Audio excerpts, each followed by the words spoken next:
Okay, good people. Let's make this happen. Well, what's up, everybody? Thank y'all for popping back in here. Like I said, I am excited to get into the swing of things for us today.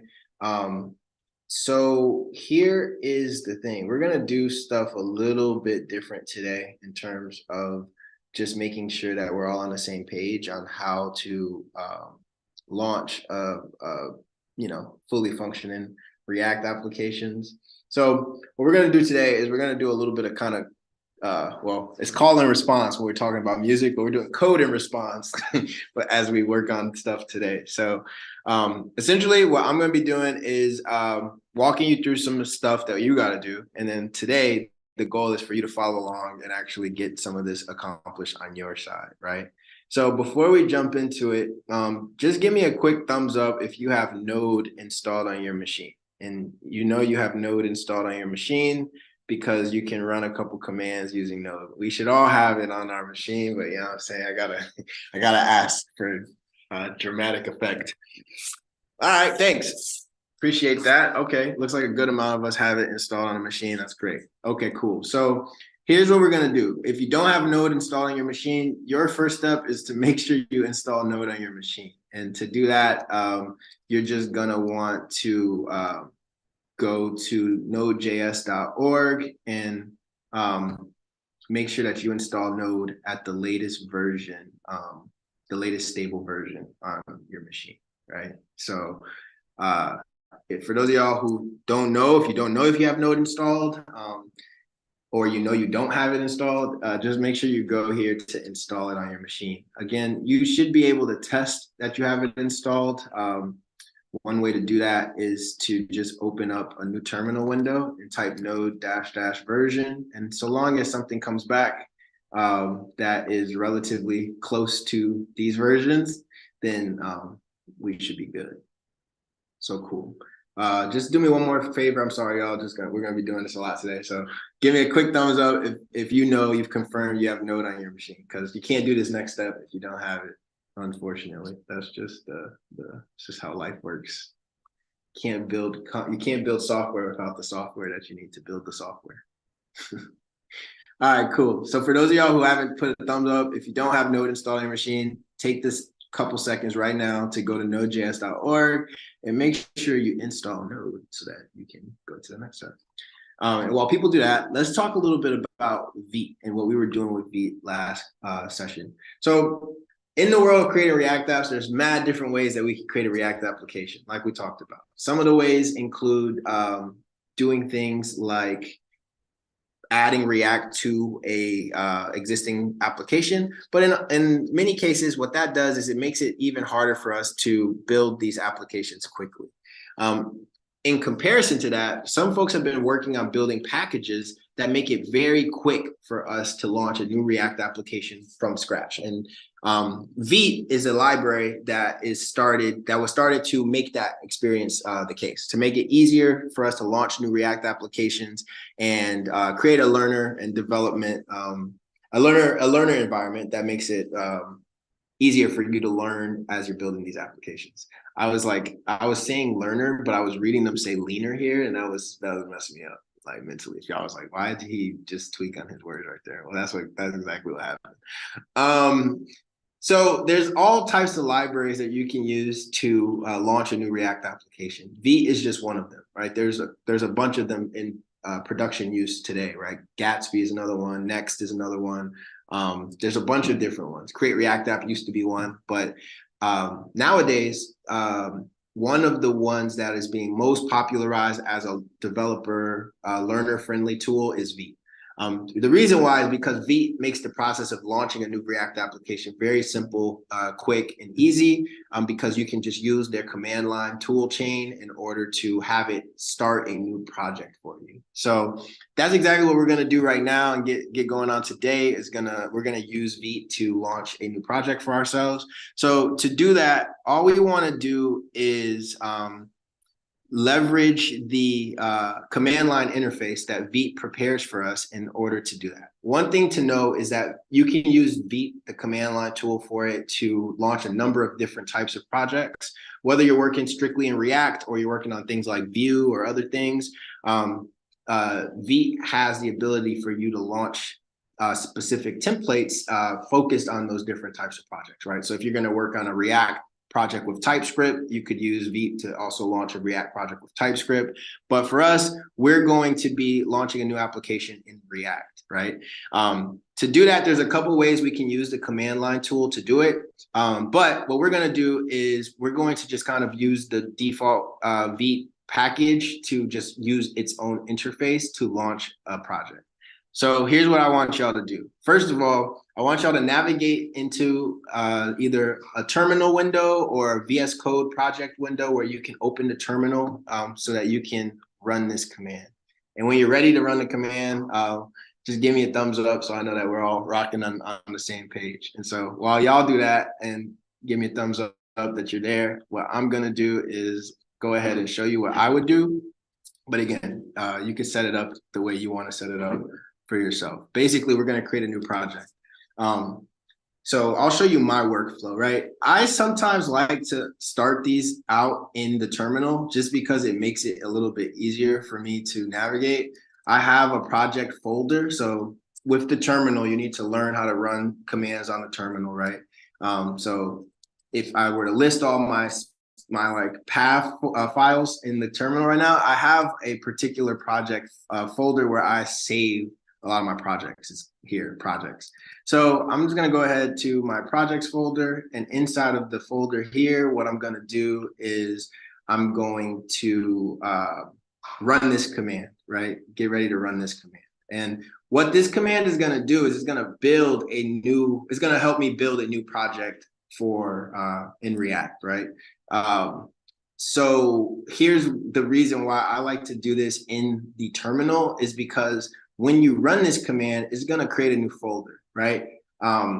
What I like to do then is open that folder in VS Code. But there's other ways you can do it. You can create a folder in VS Code, then run that command, and then whatever. But for me, like, what I like to do is, okay, so I'm going to just run this command, Vite at latest, and what you're going to see is that there's an interactive like window that gets started with Vite. It asks me for the project name. So for today, I'm just going to say multi-page dash Vite and enter. And then it's going to say, okay, select the framework, right? The framework I'm choosing today is React because I'm building a React application. I'm going to press enter. And then I'm going to just go down to JavaScript. I'm not using TypeScript in this project yet. The SWC are a specific set of components that we're not really using. So I just want a regular JavaScript Vite project. So I'm going to open and scaffold that project, right? And so as you can see, it's saying, hey, we're scaffolding a project in this path for you. So for me, because I went into my projects folder, right? It's saying, hey, inside of your projects folder, we just created a new folder called multi-page dash Vite. Now I can change into that directory. I can install all of my dependencies, and then I can start the Vite server so I can see the application live, right? What I like to do at this point is now that I have a path, right, I can also open this particular folder in VS Code, right? And so there's a couple different ways you can do that, right? One way is if I just went to VS Code and opened VS Code, I could say, hey, you know, find my projects folder and then open this particular folder, right? So that would look like me saying, okay, boom, oops, open up, let's just open up a new window in VS Code, and then, you know, when it loads, when it loads, open up a new folder focused on that particular one that I just created, right? And so in this case, it'd be a file. I'd go to open folder, and then I know the path because it just showed it to me, right? It's users, projects, and then all types of stuff. So inside of here, I should have my projects folder, right? So go to my projects folder. And then I have that multi-page Vite folder that got created, and I can open that in VS Code, right? So here's what I want y'all to do. I want y'all to, in whatever way makes sense for you, run the commands for Vite so that you can launch a new Vite project called multi-page Vite or whatever you want to call it for today. And when you have that full project created, make sure you just open it in VS Code. And if you have it open in VS Code, that's when I want you to give me a quick thumbs up so I know we're on the same page, right? So just launch a new Vite project for yourselves. And then I should have said, yes, I trust myself. That's kind of weird. I shouldn't have did that, but it's okay. Anyway, launch a new Vite project for yourself and open it in VS Code. That's the goal for right now. And if you already did it, thanks for the folks. Give me a thumbs up. I really appreciate that. It's going to be hella helpful for me. Matter of fact, what's going to be even more helpful, so you don't got to keep raising your thumbs or whatever, just raise your hand so I know that you got it. And if not, we'll wait a couple seconds for folks to try to get that going for themselves too. Thank y'all. Appreciate that.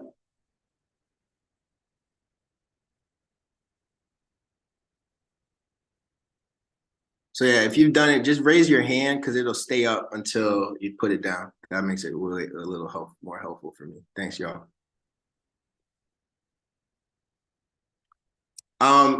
So all you got to do for this first step is just launch a new Vite project. So we're going to go either in a terminal or you can do it in a VS Code terminal, whatever is easiest for you.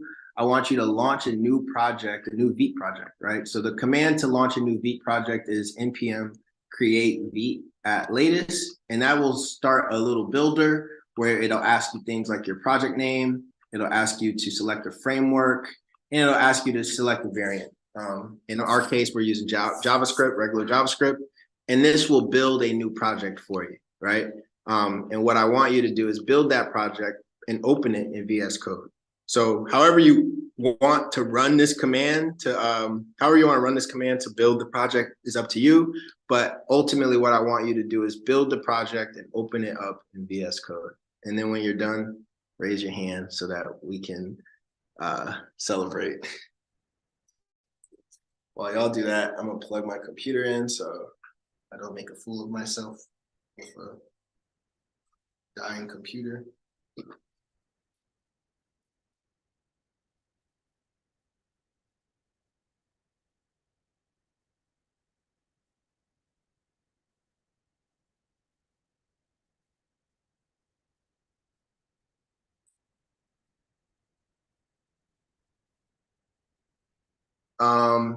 I see what you're saying, Jennifer, about the command not found. So npm create Vite at latest should work if you have npm installed and it's updated. But if not, and it does that again, just post that in the chat one more time, and I'll try to troubleshoot it for you.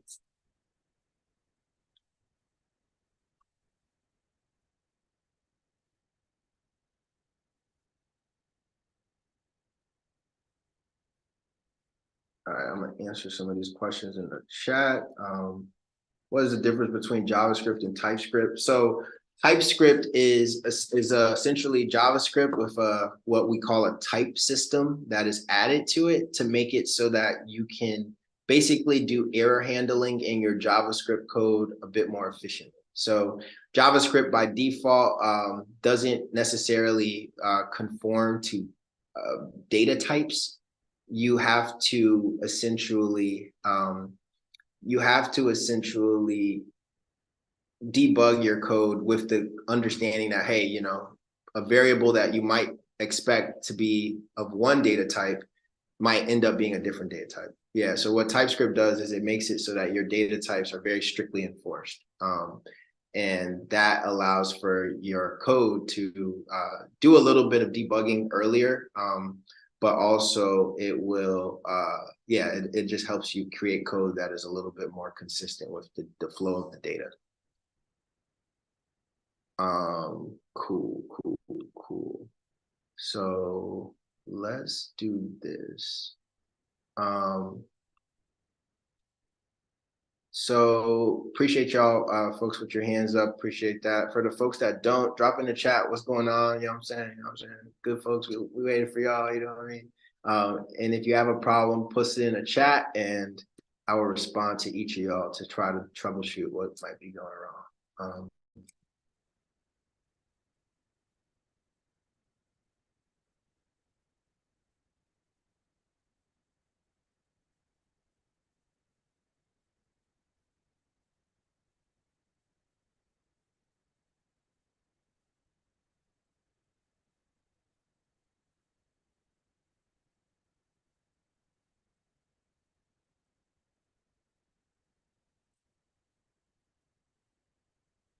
So,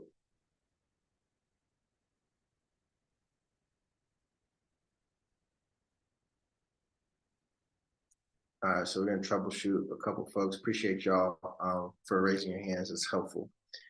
Very, very helpful for your boy. All right, so some folks, if you're experiencing some trouble getting the Vite app up, just post in the chat Guan so I can try to help you out. Otherwise, use the Vite app command to launch the project and raise your hand so I know that you got it.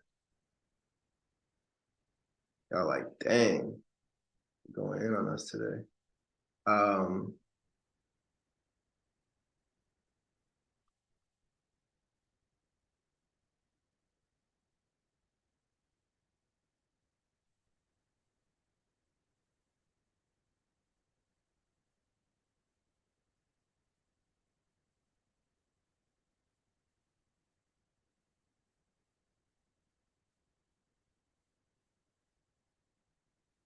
cool.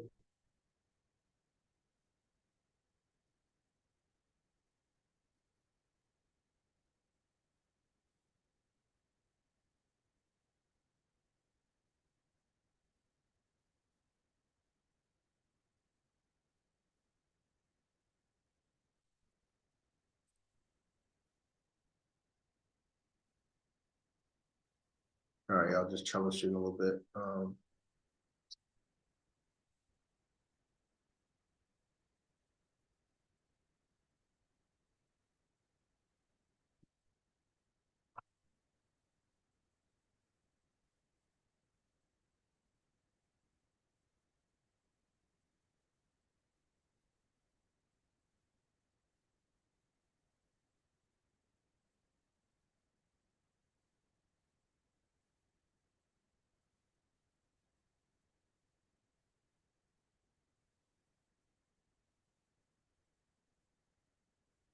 All right.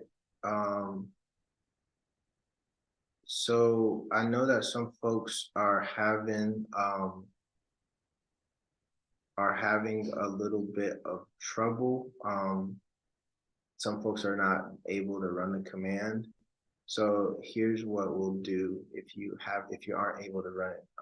If you aren't able to run it, the only issue I can see as to why is could be related to like your node packages. Some folks are saying that they haven't been able to run it, but it could be a command issue, like the way you type it in the command. But here's what we're gonna do instead. So give me 1 second, and what we're gonna do is, I think this should work. 1 second, let's see. Let us see.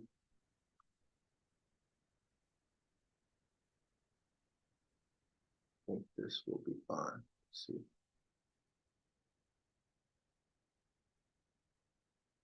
Folks that aren't able to get it running on your own machine, here's what I want you to do. I want you to use the link in the chat that I just sent. It's a link to a basically an online code sandbox that's gonna that has like kind of the default pieces of the code that you need, right? This is what would be installed on your machine if you were able to install it. What you can do is use that sandbox to get your code and work off that code for today, just so that you can follow along. But you're gonna want to troubleshoot and figure out why you can't run it on your own machine, because of course you're gonna not always have access to code sandbox of this sort. So let me just show y'all what I mean by the code sandbox. Thanks to y'all that have your hands up, I appreciate it. So if you weren't able to get it installed, just put your hand up if you can use the code sandbox. That way I know everybody kind of is on the right page here. And if you do have it installed, just keep your hand up. I appreciate that, just so I can make sure everybody's good to go. All right, groovy. So if you are using the code sandbox, right, it will look a little something like this, right? You'll have all the files on the left-hand side. You just won't be able to do it in VS Code, right? the issue with this approach is that you can't control the code on your local machine. There should be a way for you to save this. I think if you click this, I haven't actually used a code sandbox like this, but there might be a way for you to download this onto your local machine, but I'm not too sure. Either way, so long as you have either a version on your VS Code, or you have a version in the code sandbox, just give me raise your hand so I know that you're ready to rock with me. And if not, you should be telling me what's going on in the chat, or you'd be like, hey, brother, to be honest with you, I ain't even here. Either of those is appreciated, so I can make sure my peoples are moving forward. Appreciate y'all who are in the chat helping me troubleshoot, bruh. Y'all have no idea how helpful that is to you, boy. I appreciate that. Cool. Word. Well, for the folks that don't have your hand raised, I hope that you can put in the chat what's good. Otherwise, just use the code sandbox so that we can use the code sandbox so we can push forward. So I see a good couple of y'all don't have that going, but just let me know, and I'll give you one more minute to do that, and we're gonna keep it pushing because we got new and exciting things to do. Actually, while folks are adding the code sandbox or doing their own thing with their own code, I'll talk a little bit about what you're looking at, right? So for my folks who have their hands up, thank you. Keep them up real quick, and I'll let you know when to let them down. But essentially, right, what you should be looking at, whether you're using the code sandbox or the VS Code, is a folder, right, that has a bunch of predefined code inside of it, right? This code is the starter code for a new Vite application. And the Vite React applications all have the same structure. When you use the tool chain, it will launch a project folder for you. And inside of that project folder, you'll see a couple files. We went through what each of these files is doing in our last session, but as a quick overview, the way that Vite works and the way that most React builders work is they will create a default HTML page for you. The biggest thing that you got to care about in this HTML page is how your JavaScript code will be connected to this particular HTML file, right? And so in the case of the Vite app, we see that there's two very important aspects of how our JavaScript is going to connect to this particular HTML page. One is the fact that they have an empty div with the ID root. That means that the place where they're going to insert React code is probably going to be this div right here. The second thing we see is the actual connection to our JavaScript. And in this case, it's through a script tag that is creating a connection to source/main.jsx, right? The source/main.jsx then is our entry point JavaScript file. This would be the first file that our HTML code uses to run whatever code is inside of that particular file. If we go and open the source folder and we look at that main.jsx, we're going to see a little bit of JavaScript code that basically is doing the job of connecting our code base to the running application that will then use React to show all of our visual elements. In the main.jsx, you can see that it is using some of the React DOM libraries. So it's using some of the React libraries that are important for us in creating React apps. And it's using a method called createRoot to render, another method called render, in order to put some React JSX onto our screen. The JSX that is putting up there is, in this case, a custom component called app. And we can see that it's importing the app from a file called app.jsx, right? And on the right-hand side, I know some of y'all might not have ran this yet. You can go ahead and run it if you're on VS Code. Go ahead, just run npm run dev to run this on your side. And when you're running it, you'll see that it also says here, hey, edit source/app.jsx to test the reloading of the project, right? Basically, the app component is our main component right now. That component is where we are defining all of the visual elements for our app right now. So if I go to the app.jsx, you'll see, hey, there's a couple different pieces to this particular component that are being done. One is, hey, every component has a very simple job, right? If we close up everything we got going on in here, every component is really going to just be a function of some kind. I'll just zoom in a little bit. A function of some kind, right? That has one job, which is to return some data. The data that is returned in any component will always be some JSX. And the JSX, again, is just a JavaScript syntax for creating those visual elements that we would expect to see on an HTML site, right?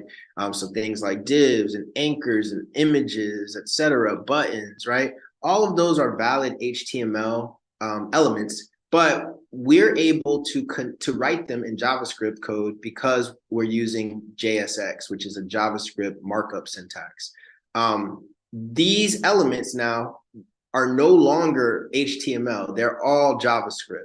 And that means that we're able to pass them data, work with them within functions, etc. Just like you see here, like in this case with the button, we're passing some functions in as data. We're leveraging some of the data in the name of the button here, right? All of this is possible through JavaScript and made possible through JSX being able to allow for us to embed JavaScript data into the types of visual elements that we would have seen in an HTML document.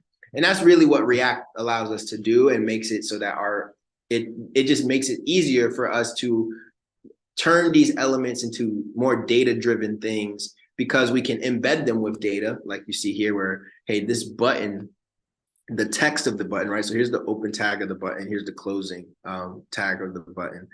So this is what the button, this is the button title, right? So here, that's where we see this count is 0 situation here. Where it says count is, and then there's a curly brace with a variable defined in here called count, right?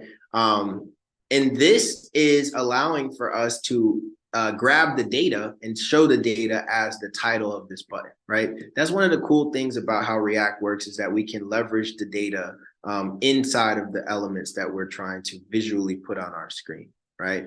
So cool. So we all should be at this particular point, right? We launched a new Vite application. We have all of the different component files in here. So here's what I want you to do. So first thing, let me do this, which is to lower everybody's hands. Thank y'all so much for your patience. Appreciate that. So here's what I want y'all to do on your side.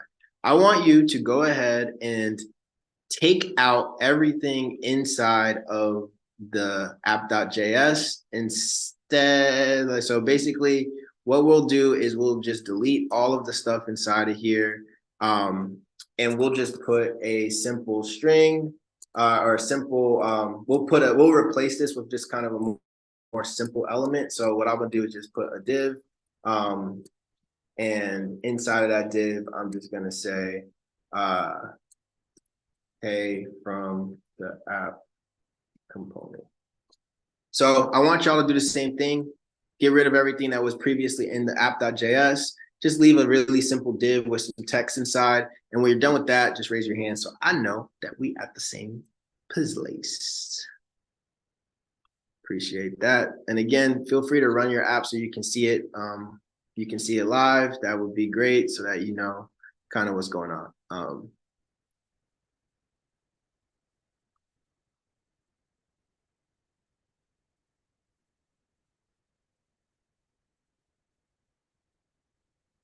Appreciate that. Please, please raise your hand. Let me know that we good to go. And not a thumb because the hand will just stay up. You know what I'm saying? Just raise your hand. Use the Zoom feature. You should see it at the bottom just to raise your hand. Appreciate that. Thank you, good people. Thank you. Thank you.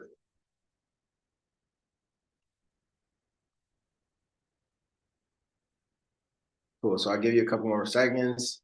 Just empty out your app.js so that you can empty out your app.js so that it just was returning a very simple div. I don't really care what the text inside says, but that is your objective, my friends.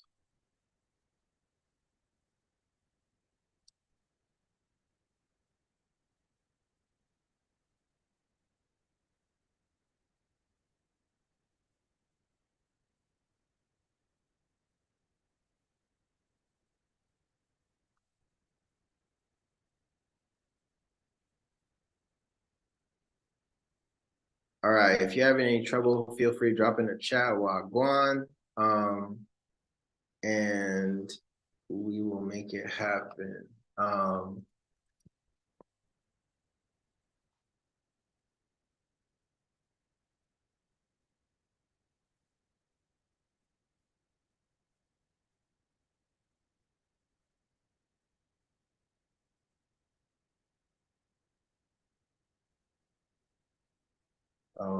Give me 1 second to respond to some folks that are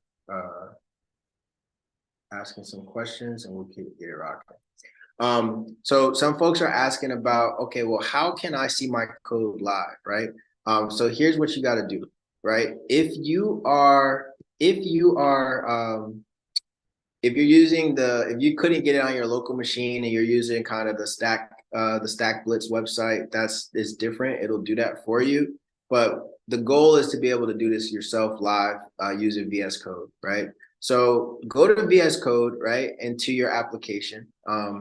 What you want to do is you just want to make sure you open the folder up for your particular code that was just created, right? So if your folder is once you open your folder in VS Code, right, you should be able to open a new terminal window. And all you got to do in order to get your code to run live, there's 2 steps you have to do. So step 1 is, okay, you install the Vite app, you open it up in VS Code. Step 1 is you want to run npm install. This command is going to make sure that you install all of the necessary packages in order to run your code, right? So just type in npm install in the terminal and press enter. Again, you have to be in the folder that you created. Whether that means you open that folder specifically in VS Code or you use the terminal to go inside of that folder. Either way, you want to make sure that you can run this command. Let me close this debug console. You want to be able to run the npm install command inside of the folder that you created using Vite. In my case, it was called multi-page Vite, and I called npm install on there. It's going to run for a second, depending on your internet bandwidth and all that kind of good stuff. Right now, I'm using a lot of probably CPU processing with the Zoom and the live stream, etc. But all it's going to do is it's going to install some packages for me. And when it's done, I'll be in a good position to actually run my application live using a different command that is also pre-built into the Vite application for me to call. So I know that this is working because every time it installs packages, you're going to see that you create a new node modules folder. The node modules folder is going to be the place where all the packages you install are held. So make sure that once you install all these things, you'll see that you have this new node modules folder getting created for you. And yeah, once all your packages are fully installed, then you'll be in a great position to use Vite to launch your application live so that you can see all your changes, right? So now that all my packages have been installed, the second command you want to run to make your put your application in a position to be ready to be live, you want to do npm run dev, and that is going to launch your Vite application in the server. So those are the 2 steps to follow in order to make that possible. One of the issues that folks might have that that comes up is, like I saw, in the chat, right? One of the issues that might come up is, hey, it's saying, hey, no such file or directory, right? That's because you want to be inside of the Vite folder that you created, right? If you're getting an error that's saying something like, hey, I can't find this directory or something's wrong, what that means is that your terminal is not inside of the same folder that you need to be in. So what you want to do is you want to change into the directory that you have created when you ran the command the first time, right? So first thing you want to do is you want to type in the command line down in the chat. So somewhere in the command line, you want to type cd space, and then you want to type the name of your directory, which is multi-page -Vite. So in my case, right, that would look like if I were in, let's see, let me just recreate this for y'all real quick, right? So if I was in a new terminal, right, and I was up a directory, right? So let's say I ran that command and I did it in my projects folder. That means that in order to run all those commands I just told you, I need to type the command cd and then multi-page vite like this, right? So make sure that you do this, and you'll know you're in the right place if after you run that command, you should see it say the name of the folder that you created. So if you follow along with me and you created a folder called multi-page dash vite, cd multi-page dash vite should get you into that directory, and then that's where you want to run your npm install and then npm run dev. This line is a shorthand command to basically run two commands at the same, one after the other. So this will say, hey, npm install all my stuff, and when you're done, npm run dev. So sometimes I like to save time and just kind of chain the commands so I don't got to wait till one finishes to type the other one in and let it go. So yeah, y'all, make sure that you run npm install and you run npm run dev. In order for it to work, you have to call those functions from inside of the folder that you create. It seems like such a basic thing, but it's like clearly it's an issue that a lot of people encounter when they start using these React app command line tool chains, is the fact that it's not always intuitive that, hey, you created a folder, you need to go inside of that folder in order to run some commands and do the stuff that you want to do. So once you just remember, whenever you call like create Vite app or create a Vite application or a React application, it's 9 times out of 10, those tool chains are going to create a folder for you. And it's your job to go into that folder, right? To say, okay, cool, I'm moving into that folder I just created, and then I can run these commands to get my stuff going. Cool. So thank y'all for the folks raising your hands. I appreciate that. And let's keep it rocking. I'm just gonna take a look at the chat real quick.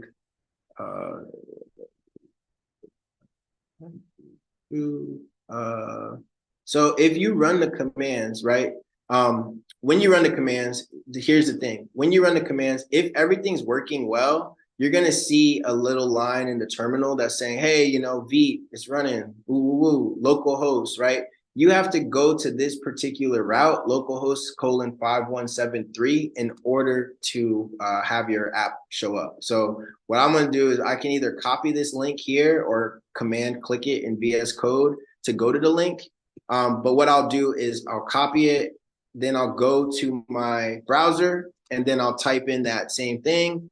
And when I run this and it loads, right, this will allow for my Vite application to show up.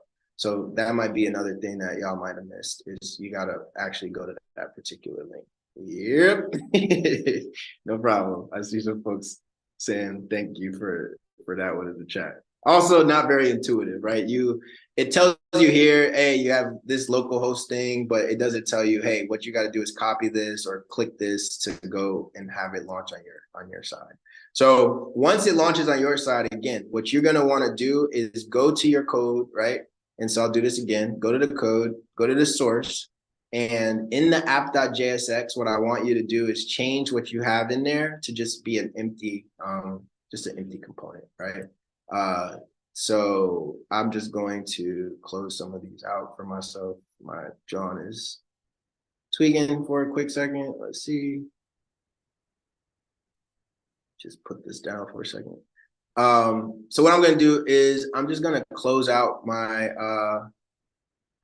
this stuff, and I'm just going to replace what's inside of my app.js with a simple div. Pardon me for the lag a little bit. There you go. And inside of the div, I'm just going to put some text. My John is bugging.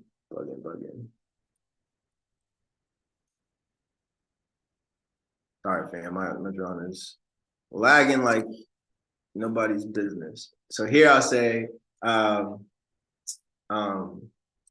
hello from my app component, right?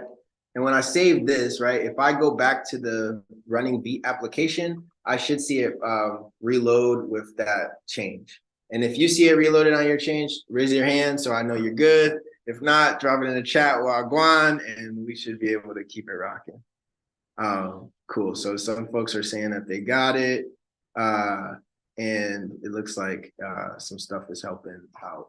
Appreciate y'all. Thank y'all for going ahead and doing this. And thank y'all who got it real quick and for your patience, you know what I'm saying? We had no one man, woman, child left behind type group, you know what I'm saying? So show us some love. If you got to this step, show yourself some love. Drop some heart emojis, drop some congratulations emojis. You're building your React applications. That's what we're here for, you know what I'm saying? Like this is where the magic happens. Yes, sir. Yes, sir. All right, lit. All right, cool. So bet. So now we have a running React application. Congratulations. No matter what, so long as you got to this step, you got a running React application. And that's the first step, right? Is to get a running React application so you can start making some changes. So here's what I'm gonna do. I'm gonna lower y'all's hands. Thank y'all so much.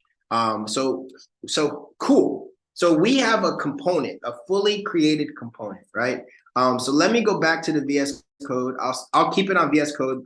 For y'all who are using the Stack Blitz, I'll try to make sure I go back there to show you what that looks like, but I'm gonna kind of prioritize what it's looking like in code because this is really where you're gonna be working. You're not gonna be working in those code builder things as often as you will be writing your own code. One thing I forgot to delete is the use state. And that's just giving me a great opportunity to just remind y'all what the use state is. Basically, our components have the ability to use data, right? And we can pass data into a component, and we can also give a component of the ability to keep track of some data and then change aspects of what it's presenting based on the data that is there, right? So I'll hopefully try to use this use state to make it make sense in a separate capacity. For now, let's just delete it so that y'all don't get confused with that.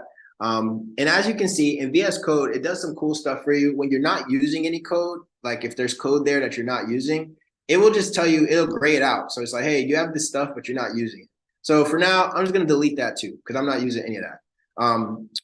All I should have left is this apps.css, this function for the app, and then the return for the div that has some text.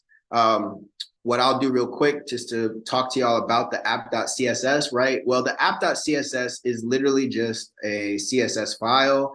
That CSS file has some defined styles in there that they put in there for launching the Vite application. So you can see that there's a couple things like, hey, you know, it's targeting that div with that ID root. It's targeting anything with a class called logo. It has some effects put on logo, some animations on certain things to stuff, right?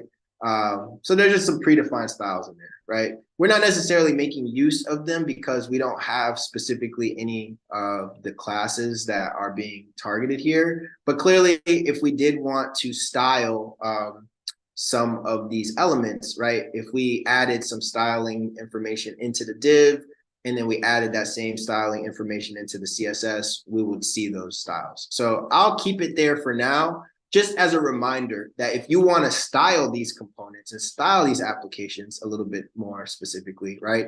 You can always write a CSS file and import that CSS file to give your components some styles, right? So long as we're here, at this point, we're in good shape, right? So here's what I want y'all to do. Just as we kind of practice, we're going to practice a couple of the skills that we're building today, just so I make sure everybody kind of gets a firm grasp of what we're going to do here, right? So now that we have a component, right? Now it's your job to make another component, right? So here's what we're going to do. I want everybody to go ahead, go into source directory and create a new folder inside of there and call it components, right?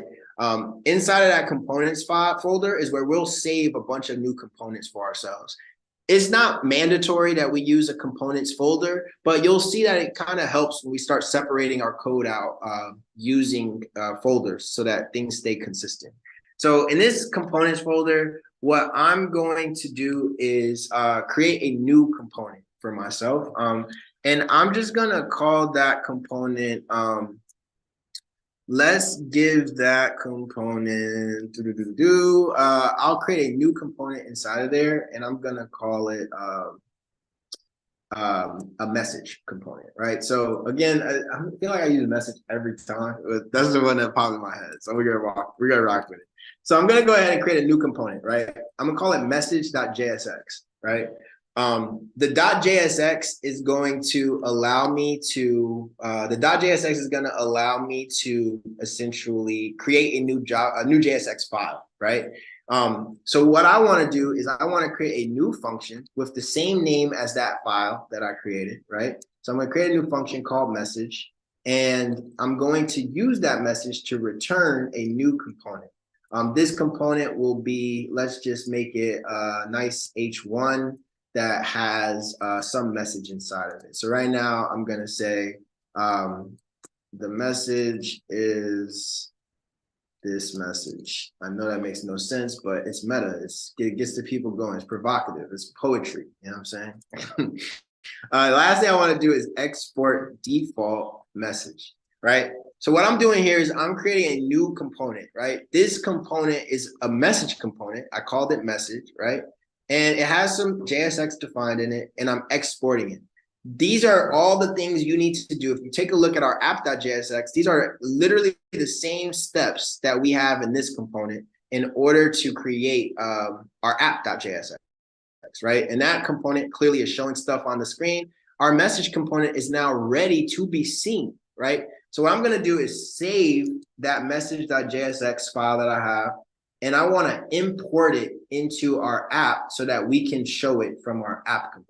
So to do that, I'm going to go ahead and import message, the message component from, and then I got to give it the path to our message component. So we know that the message component is inside of a folder. Well, if we look at where the app is, right, in the app.jsx, right? Well, the app.jsx is inside of the source directory. Inside of the source directory, we see that we made a new file called components. So I want to do /components/ and then the name of the file, which is message. So this is how I can import a new component from a different file. So now I can say hello from my app component, and then I can respond and I can put my little message in here. To render a custom component, all I got to do is put the name of the component inside of an open little tag and then this little closing looking tag. From that, just doing those two things, right?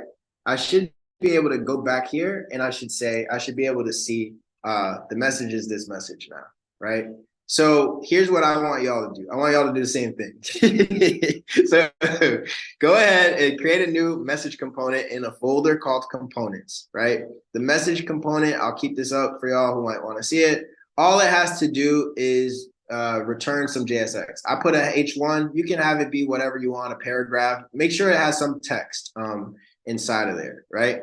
And once you've created your message component inside of your components folder, just make sure that you import it into your app and you render it into your app as well. And when you're done with that, just give me a quick hand up so I know that we're Gucci, and we will keep it pushing when I see a majority of my peoples is good.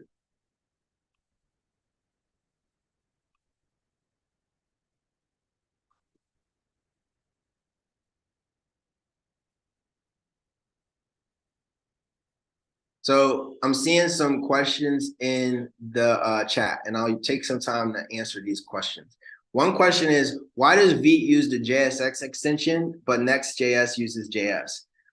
So that's a great question. And some folks will use the .jsx extension. Some folks will just use the .js extension. The reality is that one of the core packages that is used in order to turn a JavaScript, basically to turn a JavaScript file into to allow us to write these JSX elements is Babel, right? Babel is an external package that then translates JavaScript files that use JSX to allow for us to write the JSX.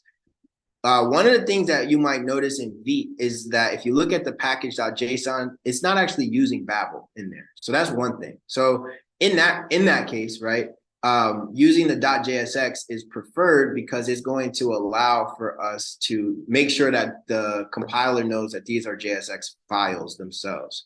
So that's one of the things. The second thing is that it's been shown to show some helpful optimization and speed if the files themselves have .jsx extensions.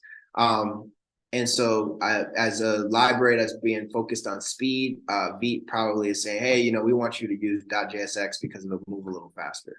I don't believe that it'll be an error if you don't, but that's part of the reason why. If we import the file, don't we have to put message.jsx? That's a great question. Importing a file, right? The idea is when you import a file, and let me just reshare this so that y'all can see what I'm talking about. When you import a file, right, it's like, well, how come I don't got to say ./component/message.jsx? The reality is it's only really looking for the name of that particular JavaScript file. And because JSX files are still JavaScript files, it only needs to see the top part of that file name. It doesn't need the extension. I know that's confusing because you see here it says app.css, but just remember when you're importing from a JavaScript, like another JavaScript file, you don't need to put the extension. It will assume that it's a JavaScript file unless the ending of that file is something different. So cool. All I need y'all to do, create a new component and then import that component into your app.jsx, right? Cool.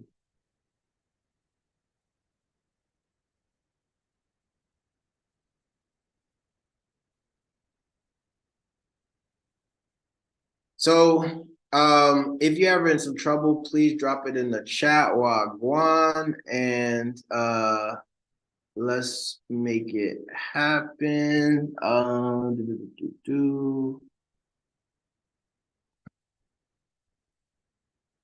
Just responding to some folks with some questions.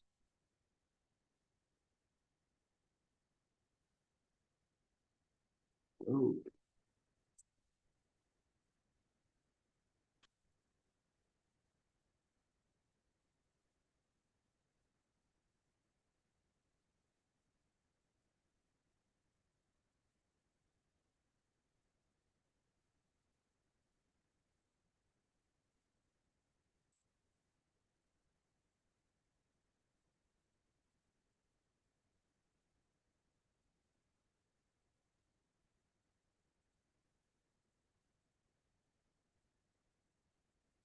Um,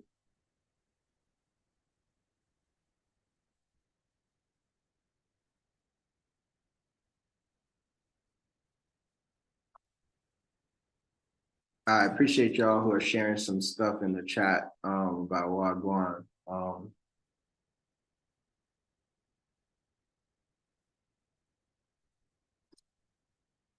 So let's do this. 1 second, fam. Appreciate y'all. Once y'all get that up, just share your screen. All right, not share your screen, my bad. Raise your hand and we good to go.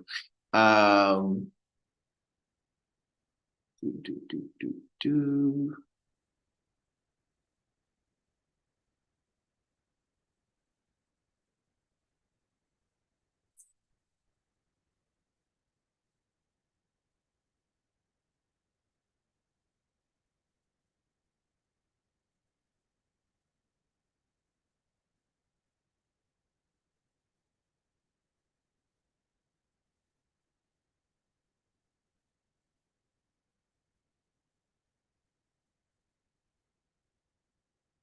All right.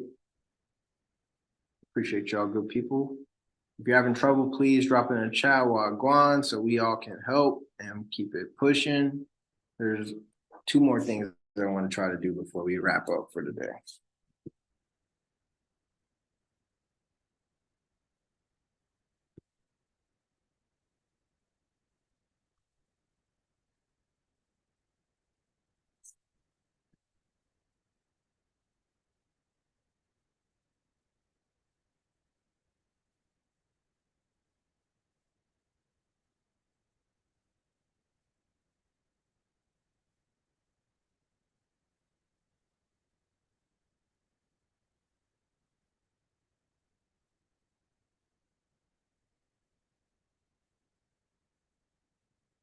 All right, y'all. Y'all should see something similar to what I got going on, right? If you're looking at the screen, you should see still something from your app component and then your something from your message in there.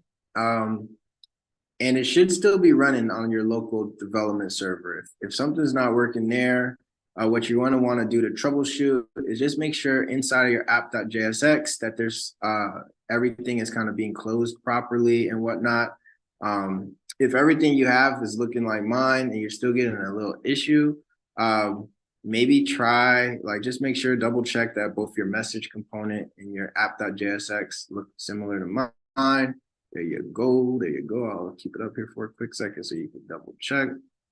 Right. Make sure you don't have any misspellings, because stuff like that will mess you up. You know what I'm saying? And then here we want to import the message from the components.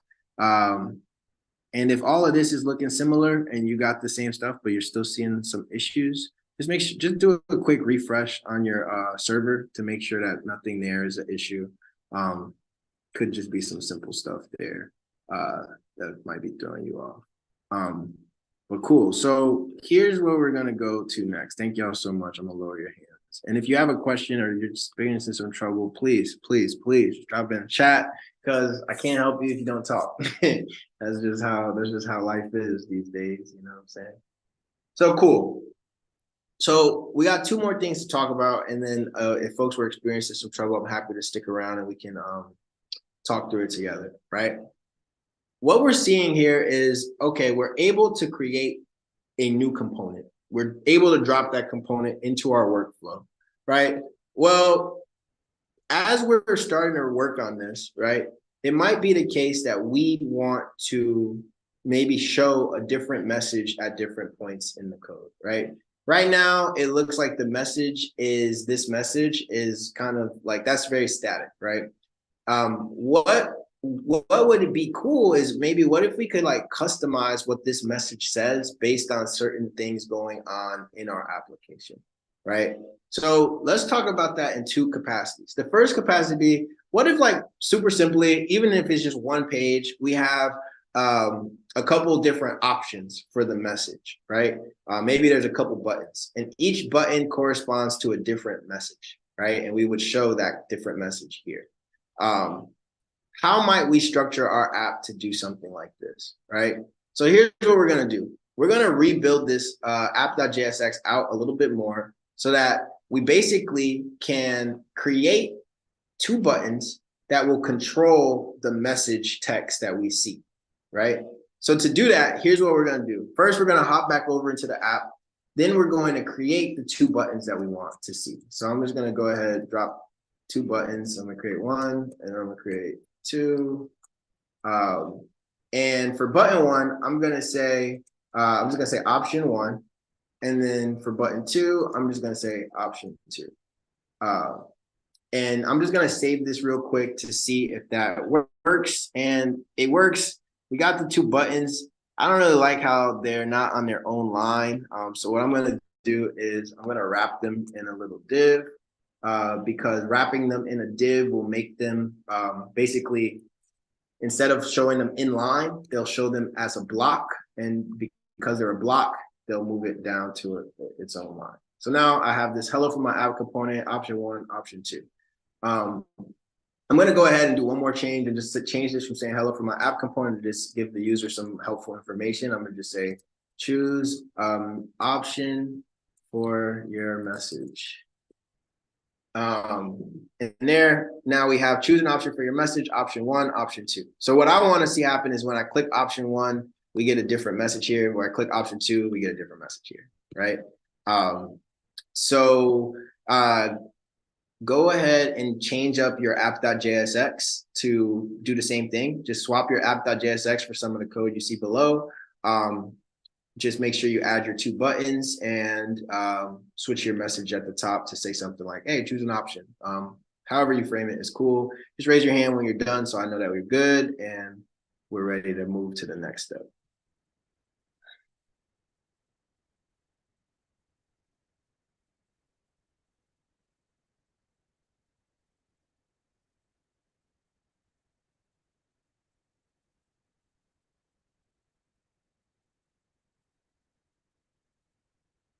And again, if you're having some trouble, feel free to drop it in the chat. But you're only going to change up your app.jsx in this capacity. So take a look at my app.jsx and let me know by raising your hand if you're able to get your code running the way that mine was. And I'll pop in the chat to answer some more questions.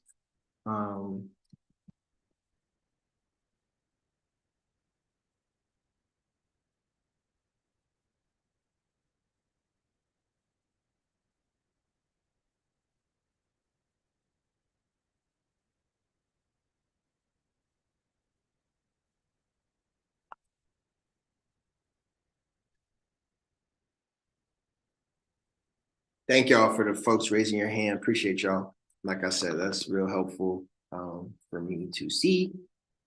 Again, all we're doing is editing this app.jsx to show 2 buttons for ourselves. And what we're going to do next is just use those buttons to change our message.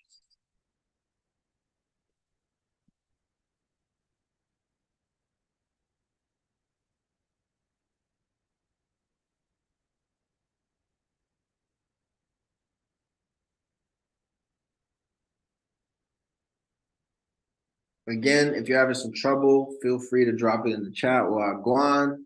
I'm responding to some folks in the chat.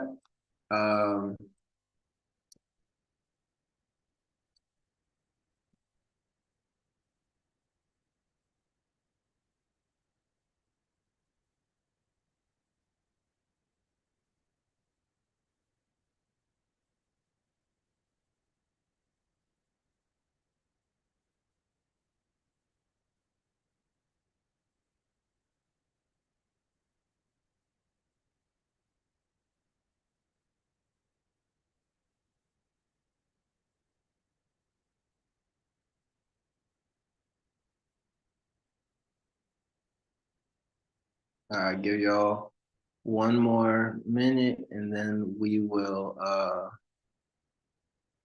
hop back in here.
Okay, I see also folks are still having a little bit of trouble getting their code up to this point. Don't worry, like I said, I'll stick around a little bit after we finish this session to just troubleshoot to make sure we get you rocking. And then you still got this to walk back through when it's working for yourself. All right, fam. So here's what we're gonna do. I was gonna say fam, but then I said folks instead, and came out sounding all types of weird. But all right, fam. Here's what we're gonna do. So now we have this choose an option for your message. We have the different options that we can select, and we got this big message popping up. I love this styling here. It's kind of helpful for what we're doing here. So you can keep the styling the way it is. You can always change it up yourself if you want. The way we got use of this styling is because oops, let me reach them, Sharon. The way we got this cool styling going on in here is because inside of our code, right? We have our app clearly is connected to the app.css, but also our main JavaScript JSX file has an index.css file that's tied to it as well. And inside the index.css, we have a couple more styling things being defined. So things like this H1 with this nice big font size is defined here. Things like this button with these like really interesting kind of styling aspects to them is defined in here too. So if you're curious, like, dang, my John look real nice. How does my John look so nice? Right? Well, that's because they gave us a couple little styling things in there when we use that tool chain. You don't have to use them. We could delete all of this, but they do that to just give you some starter code and then help you see how everything is connected. In our case, we're still in the app.jsx. And what we want to do is we want to use these two buttons to control the message that is going to be shown up in our message.jsx, right? So here is a little review for y'all in the chat, right? I want y'all to think about this. If I want, let's say I want to tell the message, hey, message, here's the message I want you to show. What fundamental React thing can I use, or can I tell this message that it has in order to give it some data, right? If I want to give this component some other data for it to use, what can I use to do that? Yeah, Joy, there you go. Props, right? So props and state, right? If you remember hearing about props and state and when you're learning about React, just give me a quick thumbs up. Okay, let me drop y'all's hand up. Give me a quick thumbs up, right? If you remember props and state, right? Yeah, right. We've talked about this a couple of times, and you probably have seen it a couple of times if you're reading about React. The thing you want to remember is if I want to give a component some data, I'm going to use props. So in this case, right, if I want this message to receive some data, I'm going to just give it some props, and I can name that prop whatever I want. In this case, I'll name it data, right? To pass some data to this particular prop, I have to use the curly braces so that I can pass it some data. So in this case, maybe I'll pass it a string that says, here is some data for the message, right? So now I'm saying, hey, this message component will have some prop called data, and the data is going to be this JavaScript object here, which in this case is a string that has some message in it, right? So with that message component receiving this data, these props as data, right? What I can do is go back to the message.jsx component, and I can make it so that this component will receive some props, right? So to make this component receive a prop called data, right?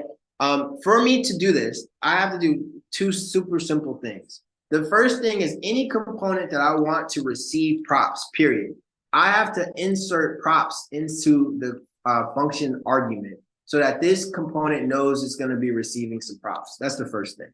Very simple. Make sure that this component knows it's going to receive some props. The second thing is use the prop, right? So now that this component knows that it has some props, right? I can use the prop inside of the component's JSX as it's returned, right? Or really anywhere inside of the component, right? In this case, I want this H1 to show whatever the props.data is. So instead of saying the message is this message, I want to actually show props.data, right? This will allow for this message to really only show whatever is defined in props.data.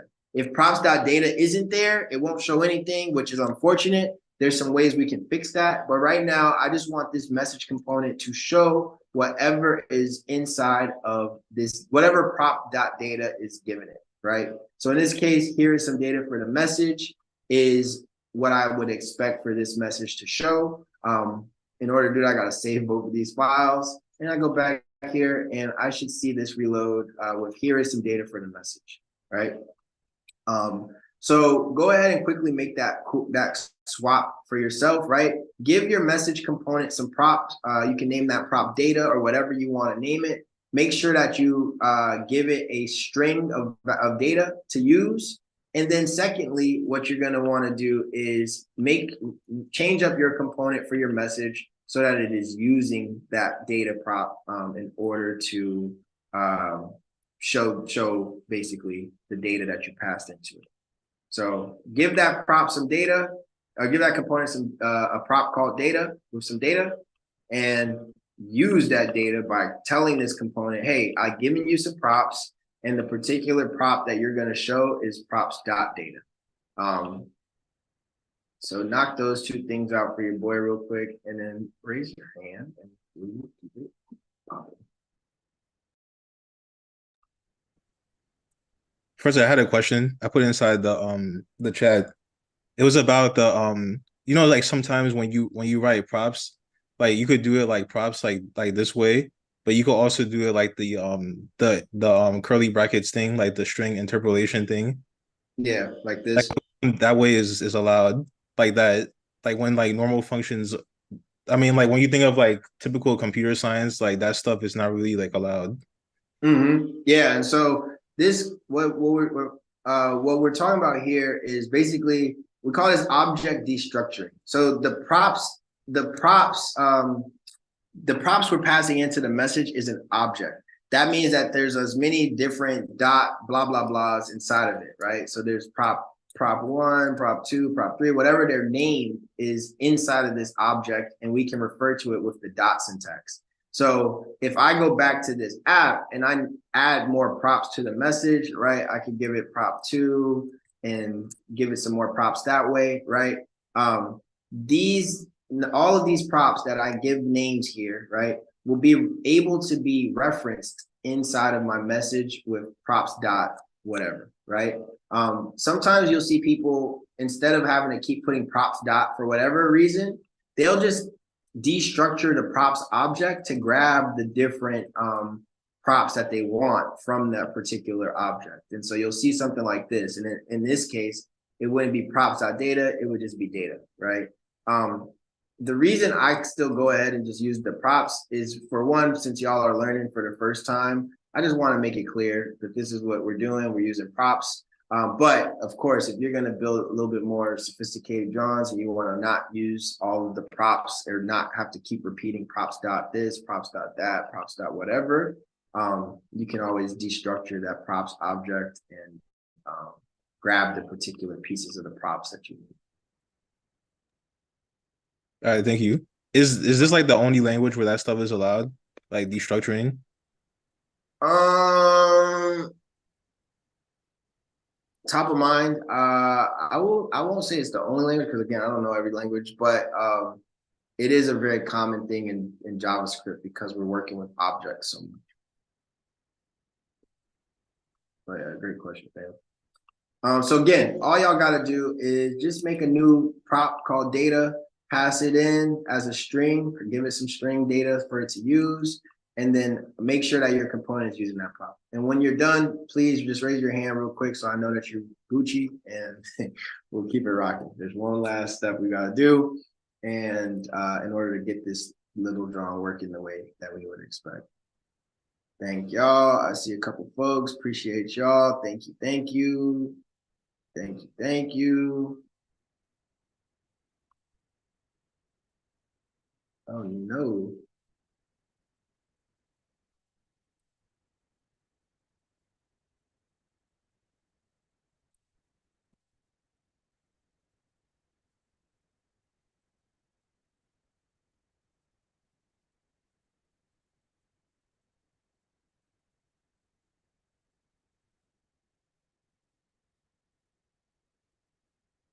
So if you're getting an error, right, and it's not particularly showing up your particular prop, right? First thing you want to do, and I saw Amber your message in there about this, right?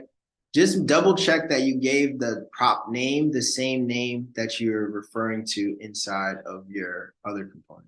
One of the common reasons you won't see something if you're using props is if your prop name is different than the name that you're referring to with props dot data here. And again, the second thing is also make sure that you're making use of props in your function argument to make sure that it knows, okay, I'm giving some props. The other thing that it might be could be how the data is structured itself. But let's see if any of those things will work out for us real quick.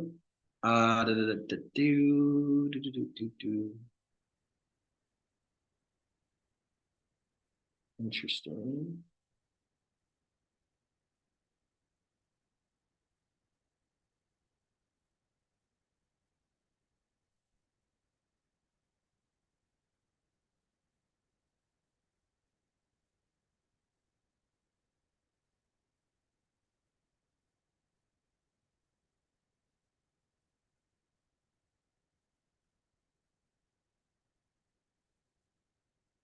Interesting. I'm seeing some folks talk about some errors again in the chat. Um, you might see some small warnings. Yeah, and those, and I see like Angel's talking about like you might get some small warnings by way of basically the way that Vite works is it's also bringing in a what we call a linting library to just kind of over double check like things with your syntax and stuff with the code. Sometimes you might see it telling you it might be complaining about some small things, but those things might not actually block your code from running. So yeah, that's just a good point. But for folks who are getting the error related to having it call just a basic prop, it shouldn't do that. It shouldn't do that, you know what I'm saying? But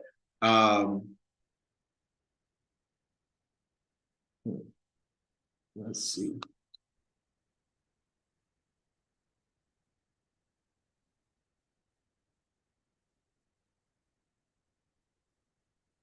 All right, here's what we'll do. We'll finish this up real quick, and then folks can share and we can try to troubleshoot together. So here's what we're going to do. This is the last step for us to fix this, right? So essentially, we are passing in some prop to this particular component, the message component, right? What we want to do is make it so that, hey, this component, instead of just sharing one statement, right, it will show whatever statement is connected to either of these options. So realistically, what I want to do is if button option 1 is clicked, right? I want the data that this component gets to be different than if button number 2's option is clicked. And that is realistically what we want to accomplish, right?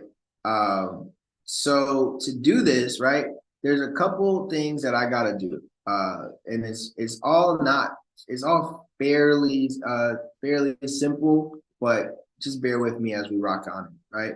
First thing I want to do is make it so that I know when button option 1 is clicked versus button option 2, right?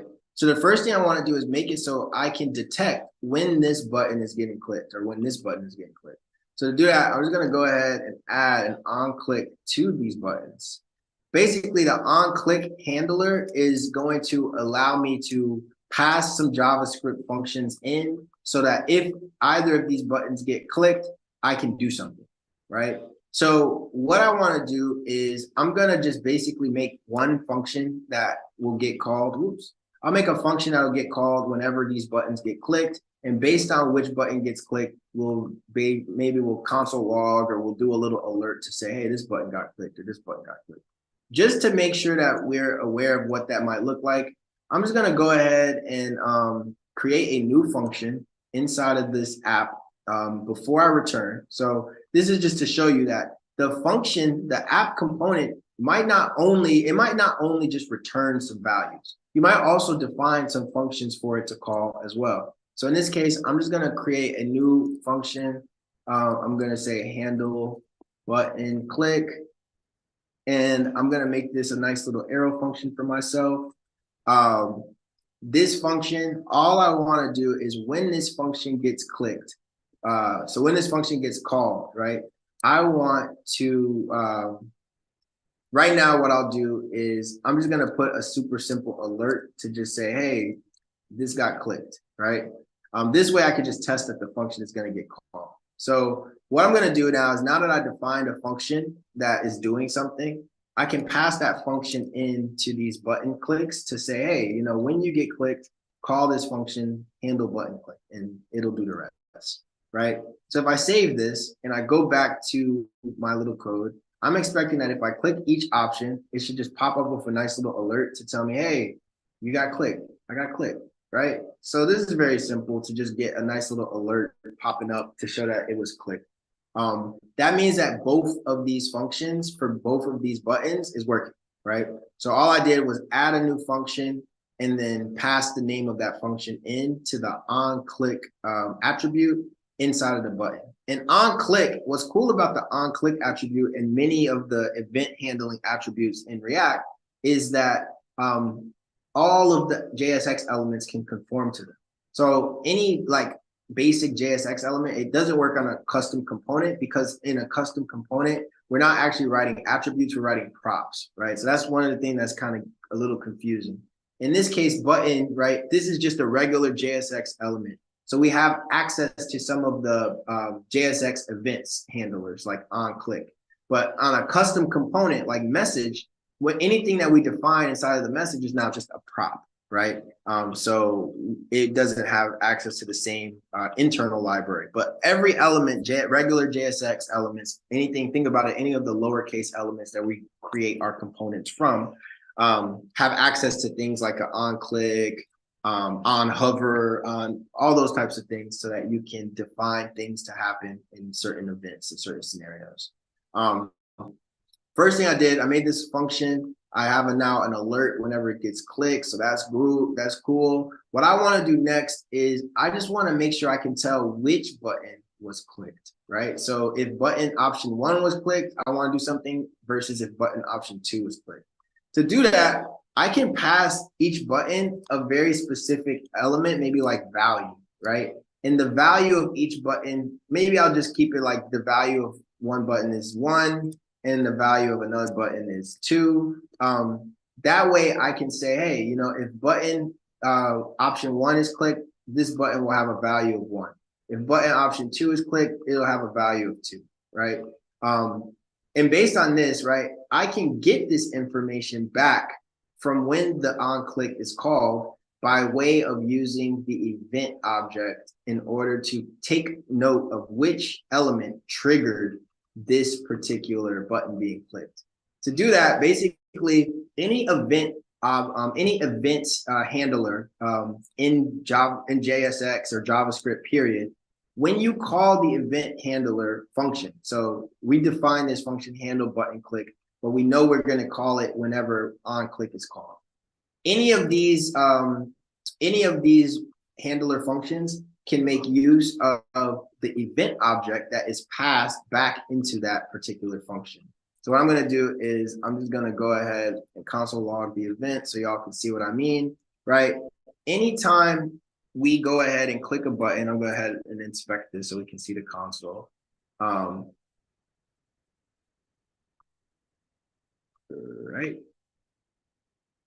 Okay, cool. Anytime I go ahead and I click these buttons, of course, it's going to show that alert for me.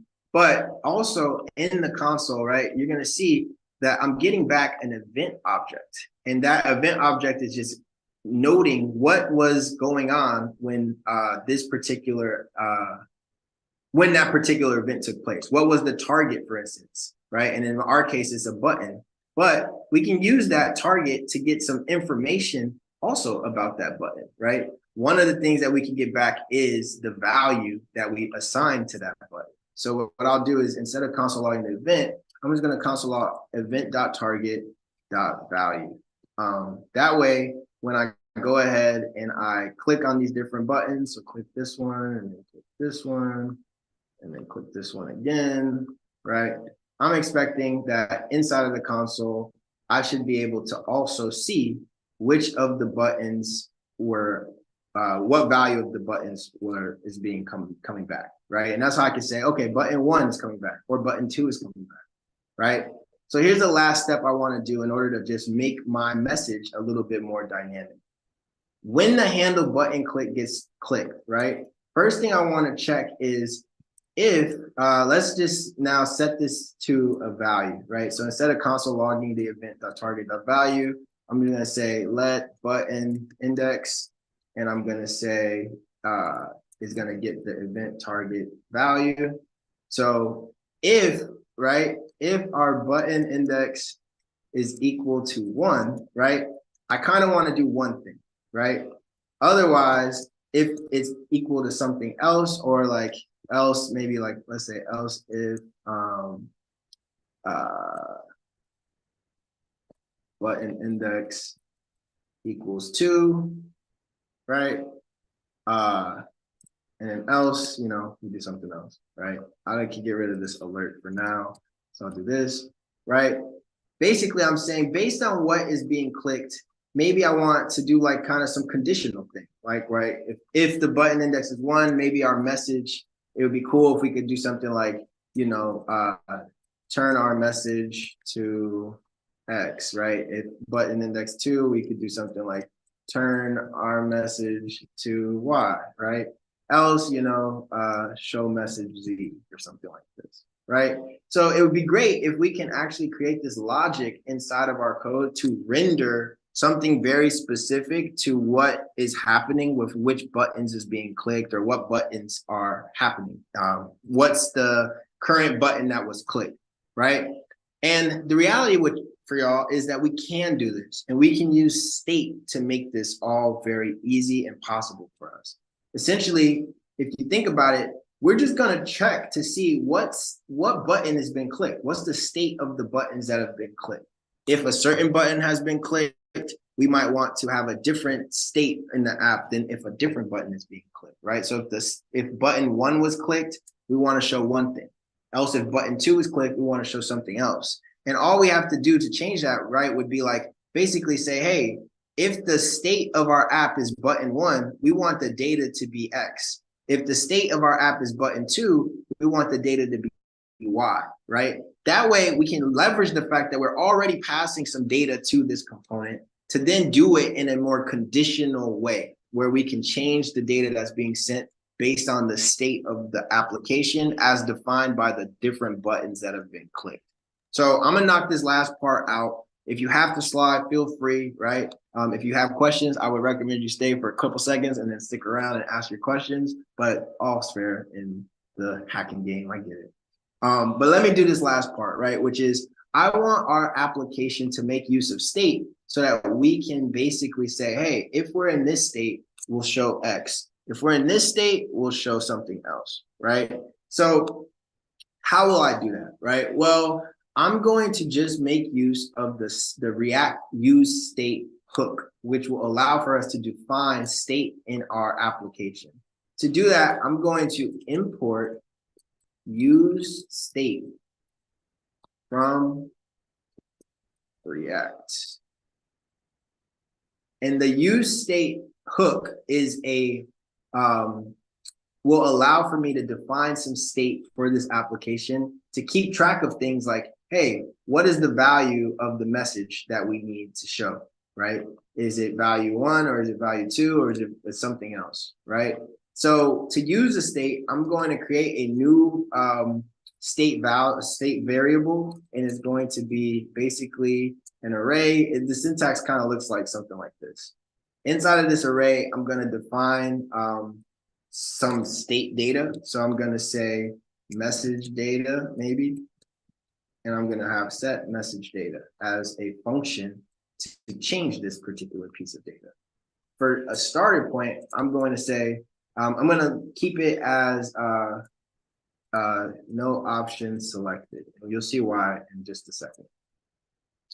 And then, right, when our, all I got to do now is make it so that my component's message, right, the data that it gets is tied to the data that is inside of the state. So that's why I wanted this to say no option selected, right? Because if before we press a button, it should be the case that the data is telling the message to show, hey, there's no option selected, right? So all now that I got to do in order to start making this use the state the correct way is to pass the data, message data, the initial value is set to be no option selected. So I can pass this message data object into the message prop that we set, which was called data, right? So I have this message component. It has a prop called data, but now I'm giving it message data, which is predefined to start out as a string that says no option selected, right? By doing this, saving this, and going back here, you can see I have this say, hey, no option selected, right? What I want to do is now when I click option 1, I want this message to change. When I click option 2, I want this message to change, right? So to do that, right, we already have the logic now of handling the button click, right? We have the index of the button that's being clicked, and we can show certain things, right? So if button index is 1, that means that button number 1 was clicked. So what I want to do is turn our message to something else, right? to do that, I can use the set message data part of my state in order to change the message data from what it currently is, which is no option selected, to something else, right? So here, what I'm going to do is just set message data to be you chose option 1, right? And then if you chose but option number 2, I'll just set the message data here to be you chose option 2, right? And else, in this case, the else doesn't really make much sense because I only have 2 buttons. Each button is still calling handle button click. But, in the case that there was some other condition, right? Maybe I say, you chose something else, right? So saving this, right? Now, if I go back to our app, right? It says, hey, it starts off no option selected. Choose an option for your message. If I click option 1, we're going to see it say, oh, you chose option 1. All right, bet. If I go to option 2, it's like you chose option 2. Going back to option 1 now, you chose option 1. Going back to option 2, you chose option 2. If I reload the page, it should start back out at saying, hey, I don't have no option selected because I haven't set the state to anything else yet, right? This is a common pattern in React where we're using, first of all, right, we have this separate component, right? In order to send data to this separate component, I have to use props, right? So I'm passing data to the message by using props. But I'm pairing the prop with some state in order to have the data that gets sent to my component change based on interactions that my user is creating, right? So based on some interactions that the user does inside of this application, right? If the state of the app, if the user does something, right? Button index is 1, then I'm going to change the state to be one thing. Else, if the user's doing something else, I'm going to change the state to be something else, right? What you're looking at here is called conditional rendering. And it's a very common part of the React development process, where you're going to change the data that you might send to a component based on something changing inside of another component. And you use the state to basically define a flexible variable that can be sent to the child component as a prop, but that data might change. And if this data changes, right? If the message data changes and we call set message data, which is the second part of our use state, we always have the first thing as the variable. The second thing is always the, let's say, a function to change that particular variable. And the third thing is the default value, right? Whenever this data gets changed, whenever this function gets called and changes this data, what it will do by nature of how React works is whenever we call a function that updates the state, it will re-render all of the component, all of the elements inside of that component. So whenever our app.jsx has a state update, it will re-render all of the component JSX that we have here, which means that the message component will get re-rendered with a new prop, right? And also how React works is whenever a component gets some new props, so if props.data is different because of the fact that the state is different and changing here, right? And we're passing the state into the prop here. Both of these components are going to re-render, which gives us this ability to see things change in this kind of really interesting toggle-like way. And that, my friends, is how we can create a new application and start the process of creating kind of these dynamic options of what we see based on changes in the state. Now, what we'll get to next is how do we go from this like level of, okay, I'm changing what I'm seeing in my components based on things like a button clicking, to a level up from this, which is with that same logic, how can I make it so my app will show completely different components based on the state? And that is how we achieve things like showing multiple components in a multi-page project with still by using one single component to be kind of defined as our main component. So we'll get to that on Wednesday. Appreciate y'all for your time. I'm gonna go ahead and stop our share, stop our stream. Sorry I went a little bit over, but again, if you have some questions, feel free to stick around and ask. If not, I'll talk to y'all Wednesday.